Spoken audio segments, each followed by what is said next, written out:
Bismillahirrahmanirrahim. Assalamualaikum warahmatullahi wabarakatuh. Bismillah walhamdulillah wassalatu wassalamu ala rasulillah sayyidina wa maulana Muhammadin bin Abdillah wa ala alihi wa ashabihi wa man tabi'a rusydah amma ba'da. Ila hadratin Nabi Mustafa Muhammadin sallallahu alaihi wasallam wa ala alihi wa ashabihi wa azwajihi wa dzurriyyatihi wa ahli baitihi karam wa jumlatihi minal muslimina wal muslimat wal mu'minina wal mu'minat ayyama kana khususan mu'allifatan kitab Syekh Muhammad Nawawi bin Umar al-Jami Syekh Shihabuddin Ahmad ibn Hajar al-Asqalani bi barakatil Fatihah. A'udzu billahi minasy syaithanir rajim. Bismillahirrahmanirrahim. Alhamdulillahi rabbil alamin arrahmanir rahim maliki yaumiddin. Iyyaka na'budu wa iyyaka nasta'in ihdinas siratal mustaqim siratal ladzina an'amta 'alaihim ghairil maghdubi 'alaihim waladdallin. Amin. Bismillahirrahmanirrahim. Wal maqalatul hadiyatu wal arba'un. 16 paling bawah. Dan makalah yang ke-41. Kila dikatakan, ketika aradallahu Allah menginginkan bi abdin seorang hamba khairan menjadi baik, kamilan yang sempurna, faqahahu maka Allah akan memberikan pemahaman kepada hamba tersebut fid dini dalam masalah agama. Kalau hadisnya may yuridillahu khairan yufaqihu fid din. Orang yang dikehendaki oleh Allah menjadi baik, maka Allah memberikan pemahaman kepada orang tersebut dalam urusan agama. Ai artinya fi usulihi dalam usulnya atau pokok-pokok ajaran agama. Pokok-pokok ajaran agama ya di rukun Islam sama rukun iman, itu pokok-pokoknya. Wa furu'ihi dan juga cabang-cabangnya. Misalnya rukun Islam yang kedua sholat, ya cabang-cabangnya sholat mulai dari cara wudhu, cara takbir, cara sedekah, cara tahiyat dan seterusnya. Kalau Allah menghendaki hamba itu menjadi baik, maka yang pertama Allah akan memberikan paham kepada orang tersebut dalam ilmu agama. Kemudian wazahadahu, Allah akan menjadikannya zuhud fit dunya dalam urusan dunia. Zuhud itu artinya orang yang menjadikan harta itu hanya sebatas di tangan, tidak sampai masuk ke hati. Ai ja'ala artinya Allah menjadikan harta itu menjadikan hamba tersebut qalbahu dalam hatinya khalian, sepi atau kosong, minhu dari dunia. Yaduhu hanya di tangannya. Jadi harta itu tidak mengisi hatinya, tapi cukup di tangannya. Mungkin duitnya banyak, hartanya banyak, tetapi dia tidak masuk ke dalam hati. Sehingga duitnya banyak enggak jadi tinggi hati, duitnya sedikit enggak kecil hati, duitnya habis yo enggak sakit hati. Biasa-biasa aja. Wong dulu awal berangkat ke Jakarta ya paling bawa uang berapa sih ya? Pak Satam ya. Dulu awal ke Jakarta bawa uang biro.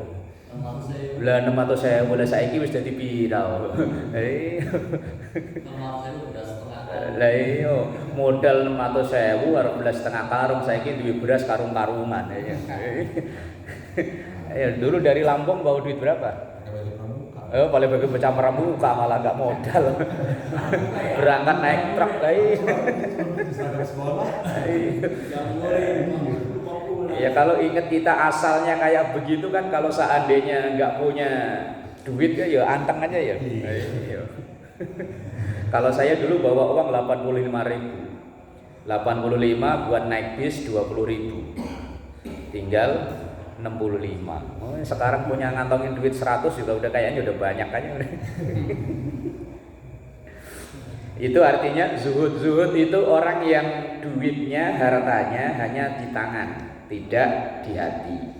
Sehingga ia jadi banyak ya enggak tinggi hati, sedikit enggak kecil hati, berkurang ya enggak sakit hati. Itu orang zuhud itu begitu.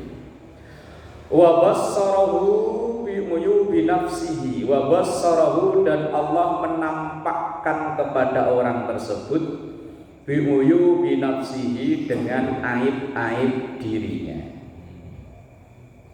sehingga ia enggak sempat ngurusi aib orang lain. Wong dia udah sibuk nutupi aib dirinya. Lah kita sampai sibuk ngurusi aib orang itu karena enggak ngerasa kalau kita ini punya aib. Perasaan kita itu paling bersih. Kita ngerasa itu paling dermawan, padahal orang-orang lihat pelitnya naudzubillah min dzalik.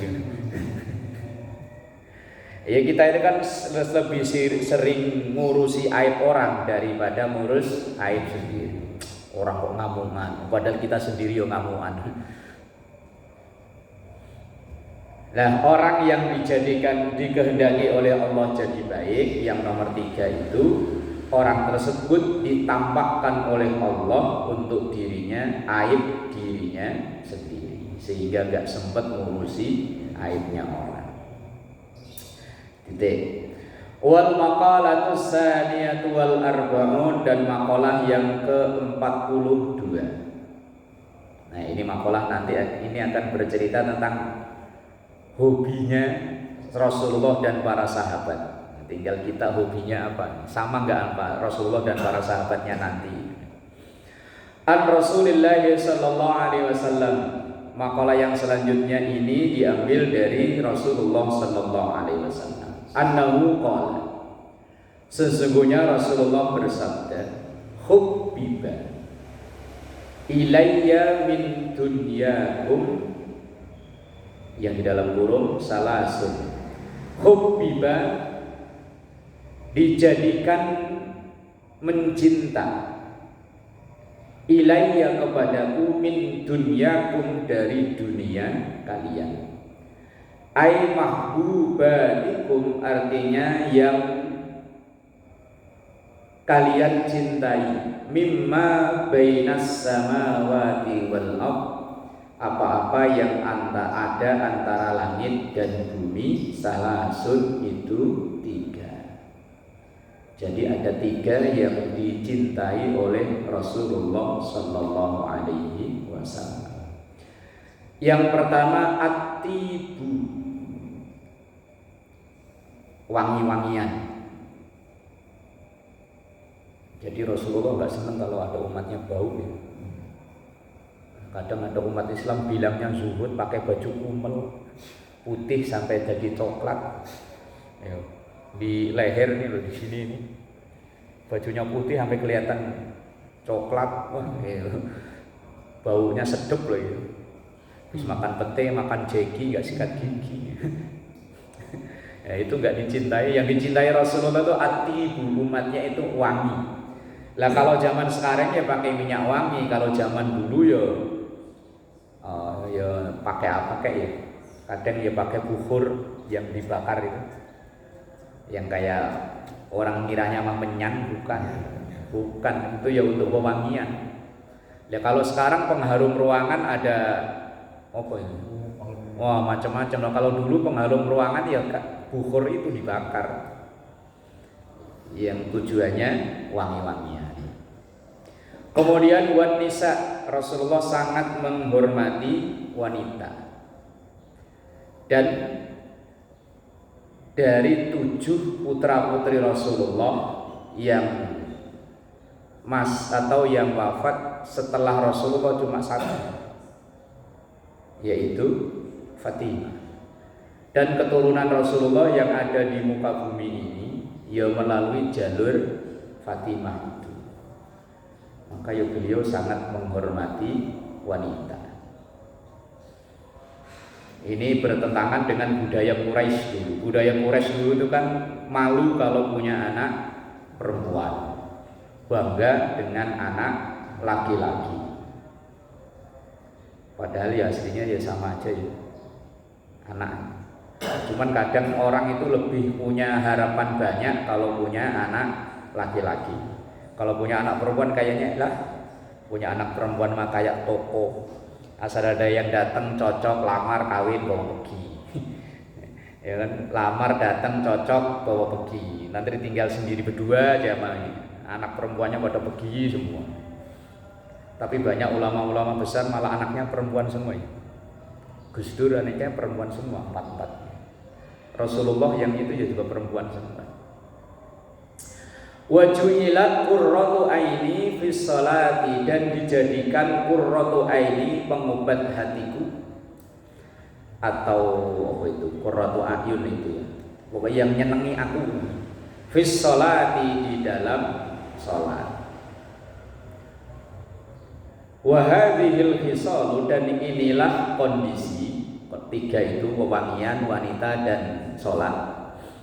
Allati waqa'at, yang terjadi di Rasulullah sallallahu alaihi wasallam, untuk diri Rasulullah sallallahu alaihi wasallam. Laisat, tidaklah minat dunia, tidak termasuk bagian dari dunia. Fi syai'in, dalam hal apapun. Li'anna kullama kana, sesungguhnya setiap apa yang terjadi semuanya itu lillahi ta'ala, adalah milik dan untuk Allah ta'ala. Laisa minad dunya, tidak termasuk dunia, kalladzi la budda minhu, sesuatu yang wajib adanya, minal quti, seperti makanan, wal maskan, tempat tinggal, wal malbus. Malbus apa malbas di situ? Malbas itu pakaian. Tidak termasuk orang yang mementingkan dunia kalau hanya untuk sekedar butuh makan, butuh tempat, dan butuh pakaian. Ini kan kebutuhan primer kita ya, makanan, pakaian. Kalau orang dulu sandang, pangan, papan. Sandang, pangan, papan, kebutuhan pokok.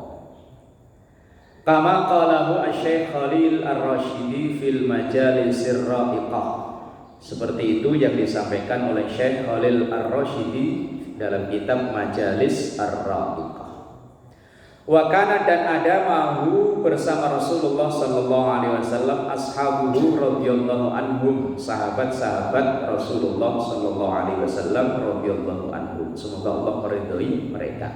Ketika Rasulullah ngobrol begini nih, di dunia ini yang saya senangi 3, kata Rasulullah. Yang pertama wangi-wangian, yang kedua wanita, yang ketiga sholat. Ketika ngomong begitu itu, lagi duduk bersama dengan para sahabat, julusan, dalam keadaan duduk. Faqala Abu Bakr As-Siddiq, dan berkatalah Abu Bakar As-Siddiq radhiyallahu taala anhu. Ketika dengar Rasulullah ngomong begitu, Abu Bakar nambahi, "Shadaqta ya Rasulullah." Benar. Shadaqta, engkau benar ya Rasulullah. Kalau dibaca ya Rasulullah secara nahwu salah. Kadang kalau ada orang selawatannya, ya Rasulullah salamun alaikum, salah secara ilmu nahwu. Yang benar ya Rasulullah salamun alaikum, assalatu wassalamu alaikum ya Rasulullah. Yang benar kalau ya Rasulullah secara ilmu bahasa salah. Shadaqta ya Rasulullah, engkau benar ya Rasul. Wa hubbiba ilayya, dan dijadikan aku senang minat dunia, dari dunia. Ini kata Abu Bakar. Ai mimma kana bainas samawati wal ardh, yang ada antara langit dan bumi, salasun, itu 3. Rasulullah hobinya 3, ini Abu Bakar juga 3. Yang pertama, an-nadhru ila wajhi Rasulillah sallallahu alaihi wasallam, yaitu memandang wajah Rasulullah sallallahu alaihi wasallam. Ini yang gak mungkin kita bisa tiru. Wong kita hidup di zaman yang ratusan tahun setelah masa kenabian. Ya paling-paling ketemu dalam mimpi. Itu pun ya enggak semua orang ya bisa mimpi bertemu dengan Rasulullah. Kalau mimpi ketemu yang selain Rasulullah itu bisa jadi setan yang nyaru. Walaupun misalnya dalam mimpi ketemu orang pakai udeng-udeng kayak ban Vespa gitu ditempel, pakai sorban kayak ordeng dipikul, putih semua, langsung ngasih tahu, wahai Muntasir, umpama dalam mimpi sholatmu sudah cukup, mulai sekarang gak usah sholat.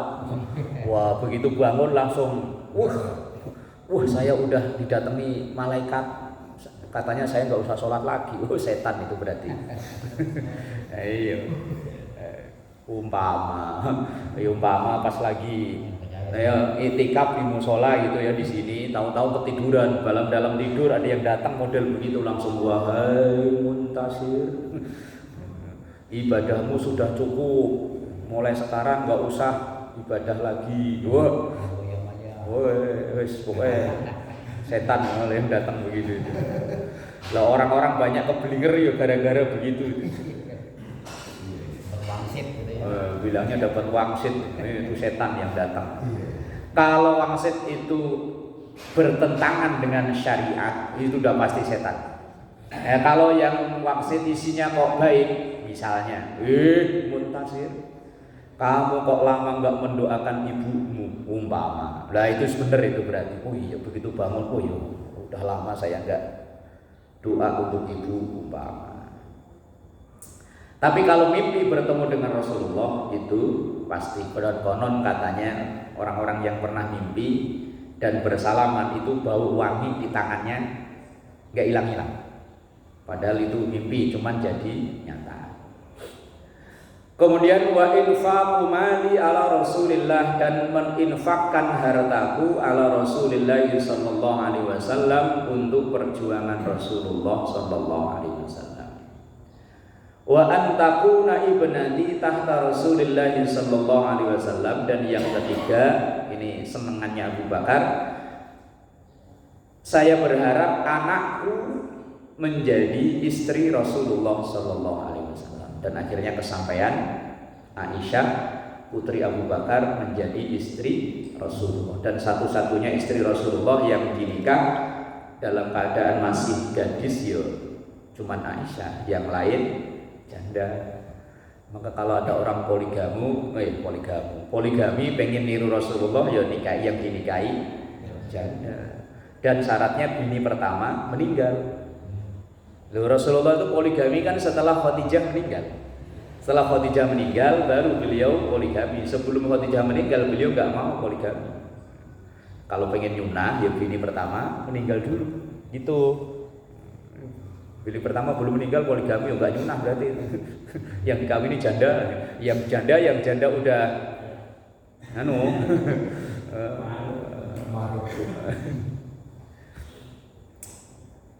Itu kesenangan Abu Bakar. Faqala Umar radhiyallahu anhu, ketika dengar itu Umar juga langsung nyaut, "Shadaqta ya Abu Bakar, engkau benar wahai Abu Bakar." Ini kan bercerita hobi masing-masing kan. Rasulullah hobinya 3, Abu Bakar hobinya juga 3. Wa hubbiba ilayya minad dunya salasun, dan dijadikan aku cinta terhadap dunia ini 3. Yang pertama al-amru bil ma'ruf, memerintahkan kepada yang baik, ajak-ajak dalam masalah kebaikan. Ayo ngaji yuk ngaji. Hobinya Umar begitu, ngajak orang baik itu hobinya Umar. Wan nahyu anil mungkar, dan nyegah dari kemungkaran. Ini 2 hal sepaket, cuma resikonya lebih besar nahi mungkar. Kalau amar ma'ruf paling resikonya, Pak, ayo sholat yuk. Ya udah duluan dah. Paling resikonya begitu. Kalau amar ma'ruf, tapi kalau nahi mungkar, resikonya bisa berantem. Ada orang lagi mabuk misalnya ya, di pos, kita samperin, kita nasihatin, nggak dikeplak botol udah bagus. Resikonya orang nahi mungkar memang berat, dan itu yang dipilih Habib Rizik dan kawan-kawan. Ya resikonya dimusuhi orang memang. Kalau amar ma'ruf ya tadi paling ya udahlah duluan dono. Tapi kalau nahi mungkar, kalau bahasanya Habib Rizik waktu ngobrol sama Agim apa enggak salah. Sampean tugasnya amar ma'ruf. Sampean itu tugasnya ibarat petani yang nanam padi. Saya tugasnya nahi mungkar, ibarat orang nanam padi yang nyemprot hama. Orang nyemprot hama resikonya lebih besar daripada yang tandur. Nyemprot hama ya bisa kena racunnya yang disemprotin sendiri, bisa digigit ularnya, bisa macam-macam. Ya, nahi mungkar itu resikonya lebih besar daripada amar ma'ruf. Lah itu yang disenangi Umar yaitu dua itu. Kemudian wasaubul khalaqa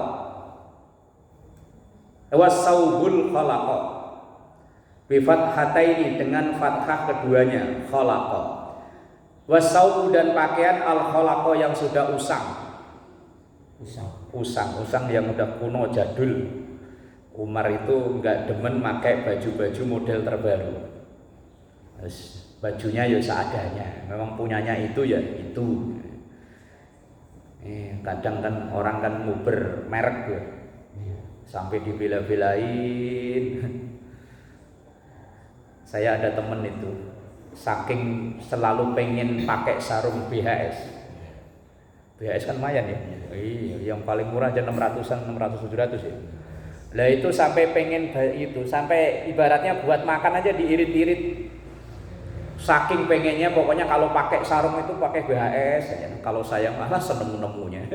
Ada gajah duduk, gajah pentung, gajah lari lah pokoknya saya malah. Enggak begitu mementingin penampilan.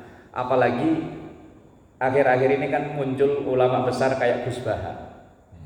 Ilmunya luar biasa, penampilannya yo pakai baju cuman baju kemeja putih, kadang yo pakai peci aja begini, rambutnya begini, tapi ilmunya yo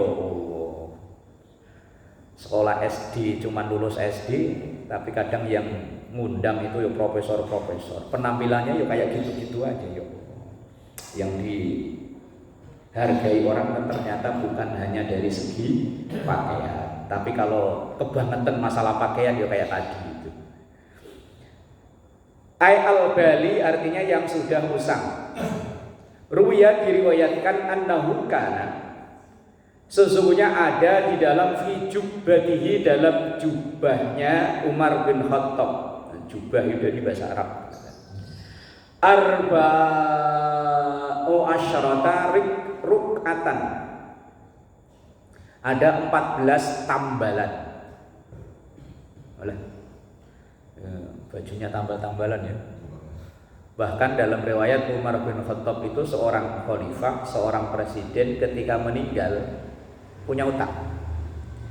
Untuk kebutuhan makan sehari-hari itu sampai punya utang. Sampai rumahnya ketika beliau meninggal, rumahnya itu dijual buat bayar utang. Padahal sekelas presiden, kalau mau kan ya kas negara beliau yang megang, tapi beliau enggak mau.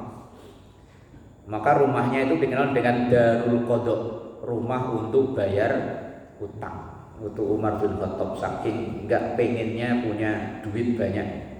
Padahal seorang presiden pakai baju kok tambal-tambalan, pakai baju yang udah sebuah jadul. Padahal seorang presiden. Itu pilihannya Umar Ibnul Khattab. Faqala Utsman radhiyallahu anhu, maka berkatalah Utsman radhiyallahu anhu, sadaqta ya Umar, engkau benar wahai Umar. Wa hubbiba ilayya minad dunya salasun, dan dijadikan senang terhadap diriku dunia itu 3. Nah, ini senangnya Utsman apa ini? Isba'ul ji'an, mengenyangkan orang lapar. Berarti senangannya traktir orang. Utsman itu hobinya traktir. Pokoknya kalau ada yang lapar langsung samperin, ayo makan. Utsman itu hobinya Utsman begitu. Jadi kalau ada yang tiap hari nganterin buat ini buka puasa, buat yang tadarus, berarti itu niru hobinya Utsman. Wa qisyatul muryan, dan memberi baju orang yang telanjang. Bagi-bagi makanan, bagi-bagi baju, bagi pakaian, apalagi menjelang Lebaran. Yang punya kain banyak dijahit, bagi-bagi ke teman-temannya.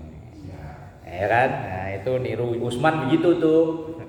Ya dibikin daster nggak apa-apa, wong ya pada punya istri ya. Kalau nggak punya istri ya buat anaknya ya Pak Haji. Itu kalau niru Usman begitu. Niru Usman begitu. Ya. Kalau nggak nyampe sekodi lah. Kalau niru Usman kan pertama suka ngasih makan, yang kedua suka ngasih baju. Itu Usman tuh. Wa tilawatul Quran, dan juga baca Quran. Ruya diriwayatkan annahu, sesungguhnya Utsman bin Affan itu khattama. Beliau mengkhatamkan Al-Qur'an fi rakaataini, dalam 2 rakaat, fil laili, di setiap malam. Waduh, gepor. Di setiap 2 rakaat khatam. Lo salatnya kayak opo? Nah, wes enggak mungkin kalau gimana, enggak mungkin. Iya sih bisa. Cuman caranya. Kita baca kulhu sekali itu sama dengan sepertiga Quran. Kalau 3 kali sama dengan khatam Quran. Bisa kan? Bisa. Gimana caranya kan? Nah, iya. Kalau baca kulhu sekali itu kan karena sulusuhul Quran. Kulhu 1 kali itu sama dengan sepertiga Quran. Berarti kalau 3 kali sama dengan khatam Quran. Berarti kalau sampean sholat 2 rakaat 6 kali baca kulhu sama dengan 2 kali khatam Quran. Gimana nggak bisa? Caranya nih, yang penting kan tahu ilmunya. Misalnya kita bisa nyombong, saya dong kalau sholat tarawih itu bisa berapa kali khatam? Setiap kali rakaat 3, kalau 8 rakaat berarti 8 kali khatam. Keren kan? 8 kali khatam. Kok bisa? Masal serakaat baca kulhu 3 kali. Lah kalau Utsman ini enggak, ya Quran beneran lempeng, Quran beneran 30 juz itu dibaca dalam 2 rakaat sholat malam. Aduh, kita yang hafal aja dari jam 7 pagi sampai jam 7 sore. Ya itu bacanya gimana? Wallahu a'lam. Itu orang apa? Nggak lihat. Kalau dalam kitab At-Tibyan itu Imam Syafi'i itu kalau di luar Ramadan setiap hari khatam. Kalau di dalam Ramadan sehari 2 kali khatam. Wallahu a'lam bacanya kayak gimana? Pokoknya siang sekali, malam sekali. Itu Quran beneran, Quran lempeng. Kalau kita kan Qurannya Quran kulhu.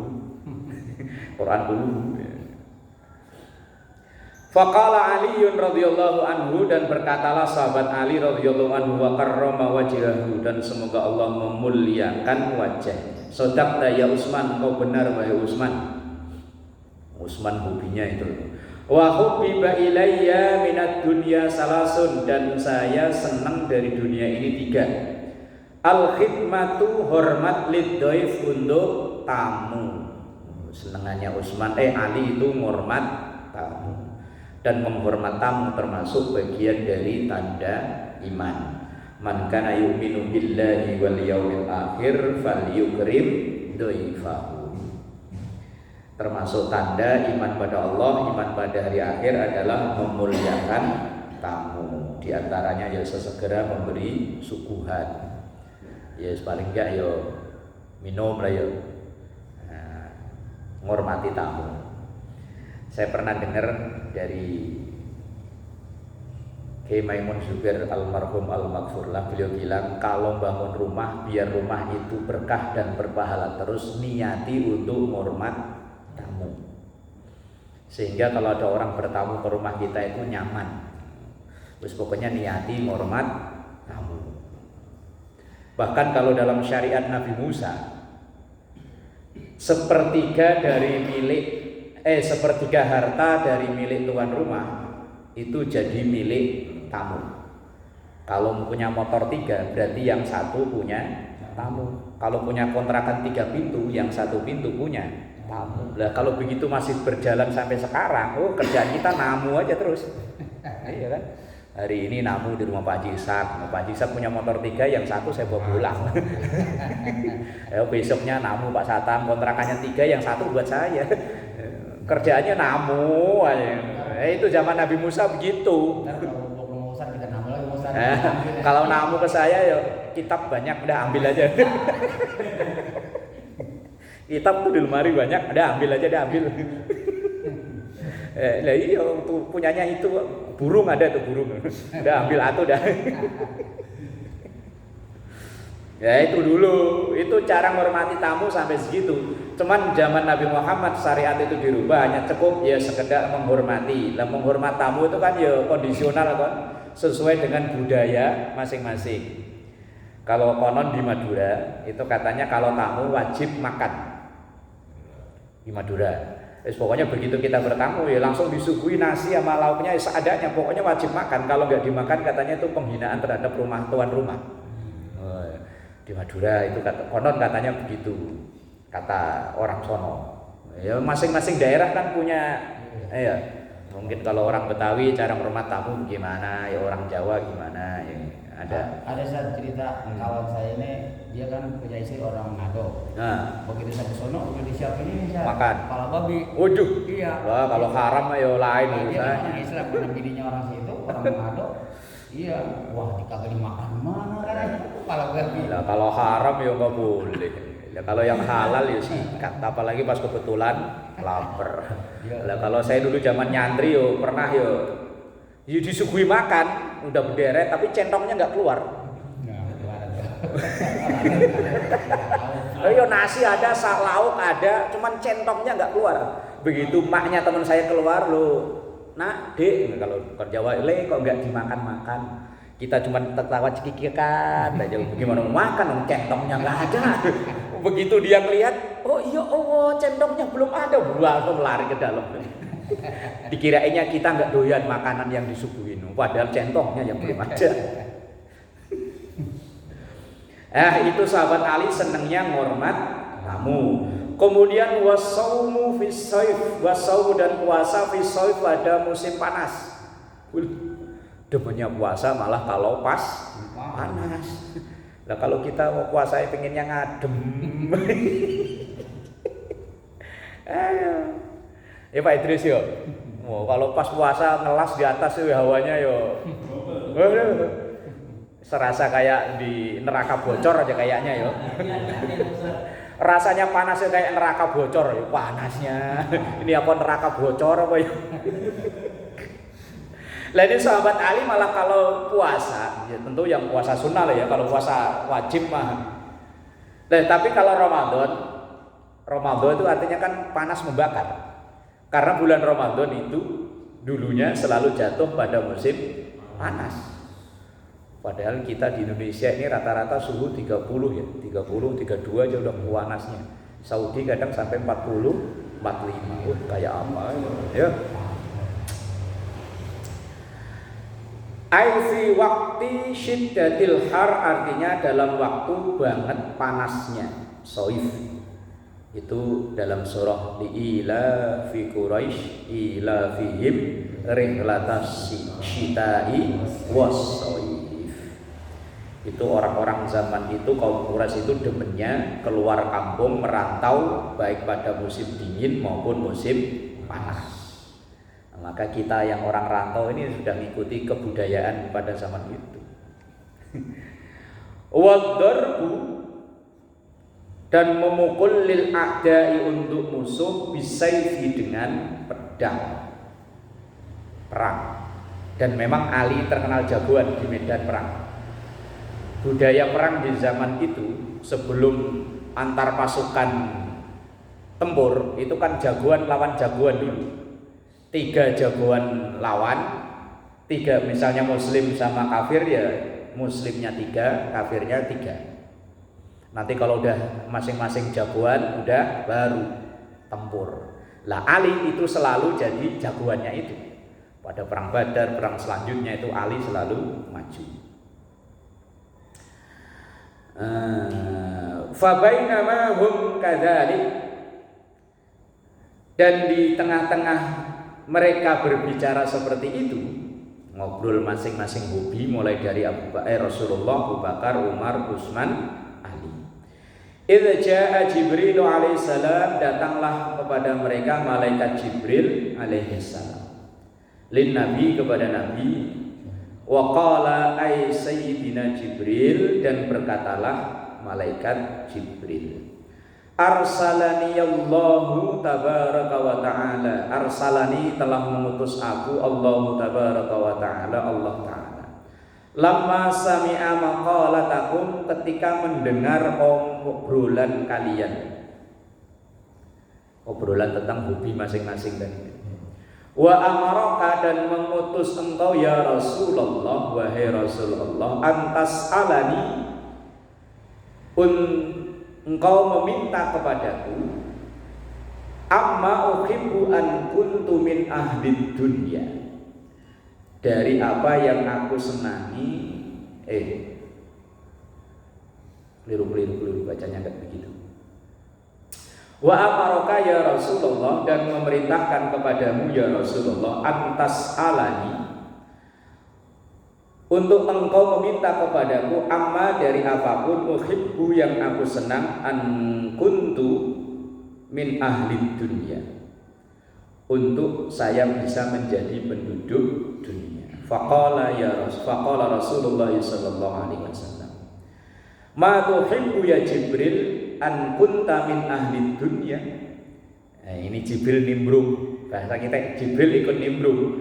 Ya Rasul, kalau dengar obrolan kalian, kok saya pengen ya jadi penduduk dunia, itu kata Jibril. Kemudian Rasulullah bertanya, ma tuhibbu an kunta in kunta min ahli dunya. Jibril, kalau kamu seandainya jadi penduduk dunia, kamu hobinya apa? Senengnya apa?